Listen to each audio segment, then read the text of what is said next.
Hi hello வணக்கம் நண்பன் நண்பீன் அவங்க ரவீந்த் ரியல்மி கிட்ட இருந்து அடுத்து இந்தியன் மார்க்கெட்டில் எல்லாரும் ரொம்பவே அவளை எதிர்பார்க்கக்கூடிய ரியல்மி GT Neo 5 இந்த ஸ்மார்ட் ஃபோன் இப்போ அஃபிஷியலாக சைனா மார்க்கெட்டில் லான்ச் பண்ணிட்டாங்க.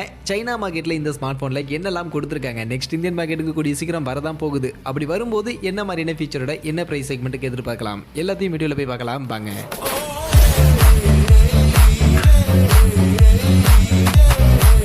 வீடியோக்குள்ள போகிறதுக்கு முன்னாடி டே டு டே ஆஃபர்ஸ் அப்படின்ற ஒரு டெலிகிராம் சேனல் கிரியேட் பண்ணியிருக்கோம். இந்த சேனலில் ரெகுலராக ஆன்லைனில் வரக்கூடிய பெஸ்ட்டான offers, deals, coupons, promo quotes எல்லாத்தையும் அப்டேட் பண்ணிட்டு இருக்கோம். ஸோ யாருக்கெல்லாம் இந்த மாதிரி ஆன்லைனில் வரக்கூடிய பெஸ்ட்டான ஆஃபர்ஸை பற்றின அப்டேட்டாக தெரிஞ்சுக்கணும் அப்படின்ற விருப்பம் இருக்கோ நம்மளுடைய இந்த டெலிகிராம் சேனலில் வந்து ஜாயின் பண்ணிக்கங்க. ஜாயின் பண்ணுறதுக்கான லிங்க் டிஸ்கிரிப்ஷனில் இருக்குது. ஃபர்ஸ்ட் இந்த மொபைலுடைய டிசைன் லுக்கே பார்த்தீங்கன்னா பின்னாடி RGB லைட்டிங்லாம் கொடுத்து பரவாயில்லைப்பா நல்லா பண்ணியிருக்காங்களே இப்போ அப்படின்ற மாதிரியான ஒரு ஃபீல் ஆக்சுவலி கொடுக்கும். பட் ஆனால் அந்த கேமரா மாடலை மட்டும் தனியாக எடுத்து பார்த்தீங்கன்னா அப்படியே நமக்கு iQoo Z6 Pro அந்த ஸ்மார்ட் ஃபோனுடைய அந்த கேமரா மாடலில் பார்க்குற மாதிரியே இருக்கும். அங்கே எது இன்ஸ்பயர் ஆனாங்களா இல்லை காப்பி அடிச்சாங்களான்னு தெரியல. பட் அந்த மாதிரியான லுக்கில் தான் இங்கே கேமரா மாடல் இருக்குது. என்ன அதுக்கு பக்கத்தில் மட்டும் ஒரு RGB லைட்டிங்கான ரெக்டாங்குலர் ஷேப்பில் RGB லைட்டிங் கொடுத்து அதுக்குள்ளே Snapdragon 8+ Gen 1 பவர் பண்ணியிருக்கு அப்படின்ற மாதிரியான விஷயங்களை மென்ஷன் பண்ணி இந்த ஸ்மார்ட் ஃபோனுக்கான லுக் அப்படின்றத எடுத்துகிட்டு வந்திருக்காங்க. அண்ட் மொத்தம் 3 கலர் ஆப்ஷன் இருக்குது. அதில் பர்பிள் கலர் மட்டும் கொஞ்சம் வித்தியாசமாக, எப்போவும் இந்த GT சீரிஸில் 2 கோடு போட்டு இருக்குமே அந்த மாதிரியான கோடை போட்டு ஒரு பர்பிள் கலர் இருக்குது. இது போக பிளாக் அண்ட் ஒயிட் அப்படின்ற மாதிரியான ஒரு 2 கலர் ஆப்ஷனோட மொத்தம் 3 கலர் ஆப்ஷன் கொடுத்துருக்காங்க.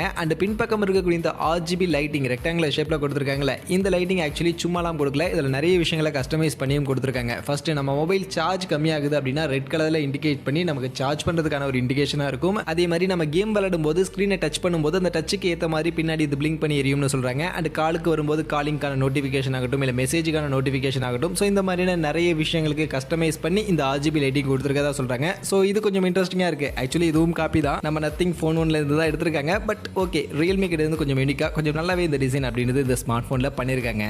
அடுத்து மொபைலுக்கான ஸ்பெக்ஸ்னு பார்த்தோம்னா ஃபர்ஸ்ட் இங்கே நான் பின்பக்கம் அந்த டிசைனில் அந்த RGB லைட்டிங்குள்ளேயே பார்த்தீங்கன்னா Snapdragon 8+ Gen 1 அப்படின்ற இந்த ப்ராசஸர் யூஸ் பண்ணியிருக்கோம் அப்படின்றத கன்ஃபார்ம் பண்ணியிருந்தாங்க. ஸோ அந்த வகையில் பர்ஃபார்மன்ஸ் இங்கே Snapdragon 8+ Gen 1 அப்படின்ற இந்த ப்ராசஸரோட தான் வரப்போகுது. அண்ட் இந்த Snapdragon 8+ Gen 1 நெக்ஸ்ட் நிறைய ஸ்மார்ட் ஃபோன்ஸ் ஆக்சுவலி லான்ச் பண்ண போகிறாங்க. அதுவுமே கொஞ்சம் அந்த மிட் ரேஞ்ச் பட்ஜெட் செக்மெண்ட்னு சொல்லக்கூடிய அந்த 35-40 அந்த செக்மெண்ட்டில் நிறைய ஸ்மார்ட் ஃபோன்ஸில் யூஸ் பண்ண போகிறாங்க. அதில் ஒரு ஸ்மார்ட் ஃபோனை தான் இந்த Realme GT Neo 5 smart phone actually இருக்குது. அண்ட் இந்த ப்ராசஸரை பற்றி சொல்லணும் அப்படின்னா இது லாஸ்ட் ஜென்ரேஷனுடைய ஒரு ஃபிளாக்ஷிப் ப்ராசஸர். அதனால ஃபிளாக்ஷிப் லெவலுக்கான பர்ஃபார்மன்ஸ் இதில் நம்ம எடுத்துக்க முடியும். அண்ட் அது கூட LPDDR5 RAM type, UFS 3.1 storage மாதிரியான விஷயங்கள் எல்லாம் பேக்கடாக இந்த ஸ்மார்ட் ஃபோனில் இருக்கு. இது போக மொபைலுடைய கேமரா மாடலை பற்றி பேசணும். iQoo Z6 Pro மாதிரி இருக்குன்னு கேமராவுடைய ஃபீச்சர்ஸ்னு பார்த்தீங்கன்னா இங்கே பின்பக்கம் 3 கேமரா இருக்க போகுது. அதில் பிரைமரி கேமரா 50 மெகா பிக்சலுக்கான பிரைமரி கேமரா சோனி IMX890 அப்படின்னு சொல்லக்கூடிய இந்த சென்சார் பேக் பண்ணி வருது. அண்ட் இந்த சென்சார் பேக் பண்ணியுமே நெக்ஸ்ட் மார்க்கெட்டில் நிறைய ஸ்மார்ட் ஃபோன்ஸ் வர போகுது. ரீசெண்டாக OnePlus 11R கூட லான்ச் பண்ணாங்களே, ஸோ அதே சென்சார் பேக் பண்ணி ஆப்டிகல் இமேஜ் ஸ்டெபிலைசேஷனுக்கான சப்போர்ட்டோட இந்த பிரைமரி கேமரா கொடுத்துருக்காங்க. இது போக சப்போர்ட்டிவ்க்கு ஒரு 8 mega pixel ultra wide and 2 mega pixel macro அப்படின்ற மாதிரியான 3 கேமரா இருக்க போகுது. இந்த 8 மெகா பிக்சல் 2 மெகா பிக்சல் மட்டும் விடவே மாட்டாங்க, அதை பிடிச்சிக்கிட்டு தொங்கிக்கிட்டே இருக்காங்க.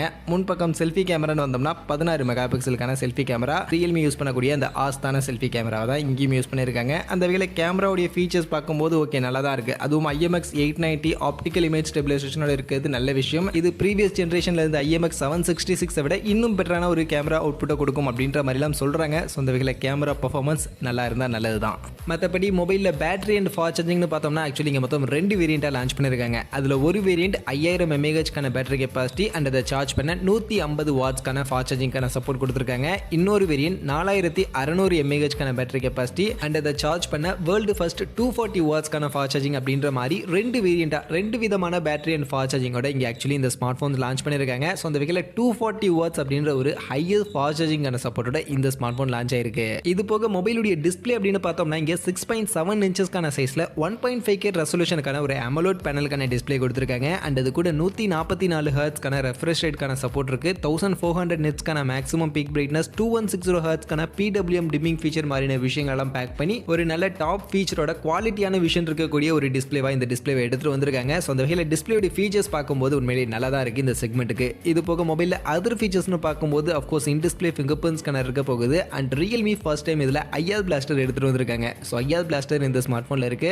அது போக dual stereo speaker and Android 13 கீழே ரியல்மி UI 4.0 கீழே இந்த ஸ்மார்ட் ஃபோன் இப்போதைக்கு சைனாவில் லான்ச் பண்ணியிருக்காங்க. அண்ட் இந்த ஸ்மார்ட் ஃபோனுக்கான பிரைசிங் சைனாவில் லான்ச் பண்ணிருக்கக்கூடிய பிரைசிங்னு பார்த்தீங்கன்னா நான் சொன்ன மாதிரி இதில் 150 வாட்ஸ்க்கான சார்ஜிங் அண்ட் 240 வாட்ஸ்க்கான சார்ஜிங் அப்படின்ற மாதிரி 2 வேரியன்ட் இருக்கு. இதில் 150 வாட்ஸ் ஃபாஸ்ட் சார்ஜிங் இருக்கக்கூடிய அந்த ஸ்மார்ட் ஃபோனில் 8GB 256GB internal variant base வேரியண்டாக இருக்கு. அண்ட் இந்த வேரியன்ட்டுக்கு 2499 199 அப்படின்ற மாதிரியான சைனீஸ் கரன்சிக்கு லான்ச் பண்ணியிருக்காங்க. இதை இந்தியன் மணிக்கு கன்வெர்ட் பண்ணோம்னா 30,500 ரூபா மாதிரியான ஒரு செக்மெண்ட்டுக்கு வரும். அதுவே 240 வாட் சார்ஜிங் இருக்கக்கூடிய இந்த ஸ்மார்ட் ஃபோன் பார்த்தீங்கன்னா இங்கே base variant 16GB RAM 256GB internal variant அப்படின்ற கொடுத்துருக்காங்க. அண்ட் இந்த வேரியன்ட்டுக்கு 3199 சைனீஸ் கரன்சி அப்படின்ற மாதிரி பிரைசிங் செட் பண்ணியிருக்காங்க. இதை இந்தியன் மணிக்கு கன்வெர்ட் பண்ணோம்னா 39,000 ரூபா மாதிரியான ஒரு பிரைஸ் செக்மெண்ட்டுக்கு ஆக்சுவலி வருது. அண்ட் இந்தியாவுக்கு வரும்போது இதே செக்மெண்ட்டுக்கு வருமானு கேட்டிங்கன்னா கண்டிப்பாக கிடையாது, இதே செக்மெண்ட்டுக்கு வராது. பட் இந்தியாவுக்கு வரும்போது பேஸ் வேரியன்ட் அந்த 8+256GB வேரியன்ட்டோட 150 வாட் சார்ஜிங் இருக்கக்கூடிய அந்த ஸ்மார்ட் ஃபோன் ஒரு 37-38 மாதிரியான செக்மெண்ட்டுக்கு வரும் அப்படின்ற மாதிரி நான் எதிர்பார்க்குறேன். இது போக அந்த 240 வாட் சார்ஜிங் இருக்கக்கூடிய ஸ்மார்ட் ஃபோன் இப்போ சைனால கொண்டு வந்திருக்க மாதிரி 16GB பேஸ் வேரியன்ட்டாக எடுத்துட்டு வந்தாங்க அப்படின்னா கண்டிப்பாக அது 45 அப்படின்ற மாதிரியான பிரைசிங்க்கு போகிறதுக்கான வாய்ப்புகள் இருக்கு. இல்லை 8GB RAM வேரியன்ட்டோட இந்த 240 வாட்ஸ்க்கான சார்ஜிங்கோட இந்தியாவில் எடுத்துட்டு வந்தாங்கன்னா மேபி ஒரு 40-41 மாதிரியான செக்மெண்ட்டுக்கு எடுத்துட்டு வரதுக்கான வாய்ப்புகள் இருக்கு. ஸோ அதெல்லாம் வெயிட் பண்ணி பார்ப்போம் எக்ஸாக்டாக என்ன பிரைஸ் செக்மெண்ட்டுக்கு கொடுக்குறாங்க அப்படின்னு. அண்ட் அதே மாதிரி இந்த மொபைலுடைய இந்தியன் லான்ச் எப்போ இருக்கும் அப்படின்னு நீங்கள் கேட்டிங்கன்னா மோஸ்ட் ப்ராபப்லி மார்ச் மாதத்தில் இந்த ஸ்மார்ட் ஃபோனுடைய இந்தியன் லான்ச் இருக்கிறதுக்கான வாய்ப்புகள் நிறைய இருக்குது அப்படின்ற மாதிரி இப்போதைக்கு சொல்லப்படுது. ஸோ அதையும் வெயிட் பண்ணி பார்ப்போம். பட் இப்போதைக்கு சைனாவில் லான்ச் ஆகிருக்கக்கூடிய இந்த Realme GT Neo 5 இந்த ஸ்மார்ட் ஃபோனை பற்றி நீங்கள் என்ன நினைக்கிறீங்க? இதில் இருக்கக்கூடிய ஸ்பெசிஃபிகேஷன் அண்ட் சைனாவில் இவங்க செட் பண்ணியிருக்கக்கூடிய ப்ரைஸிங்கை பற்றின உங்கள் ஒப்பீனியன் என்ன? அண்ட் இந்த ஸ்மார்ட் ஃபோன் இந்தியன் மார்க்கெட்டுக்கு வரும்போது என்ன ப்ரைஸ் செக்மெண்ட்டுக்கு எடுத்துகிட்டு வந்தால் கரெக்டாக இருக்கும்? அதையும் அப்படியே கமெண்ட் செக்ஷனில் வந்து சொல்லுங்கள்.